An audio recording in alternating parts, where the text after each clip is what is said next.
Reply यायच्या आधी तयारी करून ठेवतो. बर बर, चालतंय चालतंय. मला पण सांगा काय बोलले, मला पण सांगा मग. हा,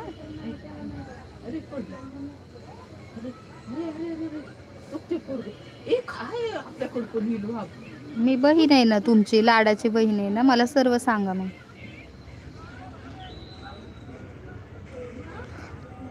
नक्की, बर बर, बघू वाट. आज येईल बहुतेक, आज येईल बहुतेक रिप्लाय तुम्हाला. मी तर बंद केलं बाबा बोलणं, बोलायचं सोडून दिलं मी.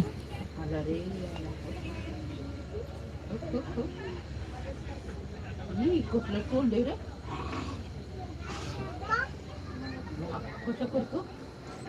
बहिणीला नाही सांगणार मग कोणाला सांगू? बरोबर बरोबर. बहिणींसाठी भांडणं करायची.